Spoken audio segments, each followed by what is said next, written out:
नरेश म्हस्के, जेवढी तुमची लायकी, जेवढी तुमची उंची, जेवढी तुमची पगार आहे ना, तेवढंच बोलत जा. अन्यथा उद्धव ठाकरे यांच्या वाईट दिवसांची सुरुवात झाली आहे. कुणी विधान परिषद देतं का विधान परिषद असं म्हणायची वेळ आता त्यांच्यावर आली आहे, असं विधान करत खासदार नरेश म्हस्के यांनी ठाकरेंची खिल्ली उडवली आहे. तसंच जर उद्धव ठाकरे यांना विधान परिषदेत जायचं असेल तर त्यांनी एकनाथ शिंदे यांना फोन करावा, मग आम्ही विचार करू, असं वक्तव्य करत त्यांच्यावर टोला लगावण्यात आला.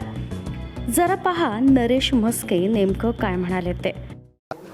आता अशी महाराष्ट्राच्या राजकारणात परिस्थिती आलेली आहे, आम्हाला कोणी विधान परिषदेवर ते आमदार म्हणून निवडून देता का अशी विनवणी करण्याची वेळ आलेली आहे. आपण पाहताय, आता जर कुणाला आमचा पाठिंबा पाहिजे असेल तर त्यांनी आमचे एक्स्ट्रा मतं पाहिजे असतील तर एकनाथ शिंदे साहेबांशी संपर्क साधावा.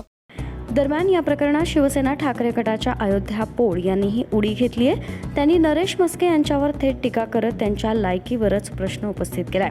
ज्यावेळी तुमचा गद्दार नेता 40 गद्दार आमदारांना घेऊन गेला त्यावेळी फोन केला नाही, मग आता उद्धव ठाकरे फोन का करतील असा सवाल त्यांनी केला. याचबरोबर त्यांनी नरेश म्हस्के यांना इशाराही दिलाय.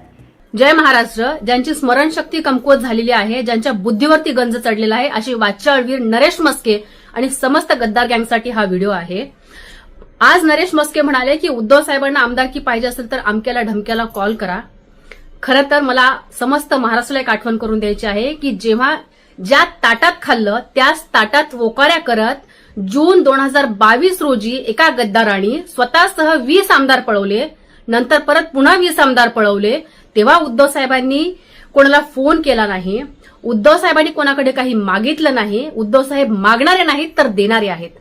उद्धव साहेबांनी कोणालाही फोन केला नाही. उद्धव साहेबांनी तात्काळ जनतेच्या समोर येऊन सांगितलं की मी राजीनामा देतोय आणि त्याच दिवशी लगेच उद्धव साहेबांनी आपल्या मुख्यमंत्री पदाचा राजीनामा दिला.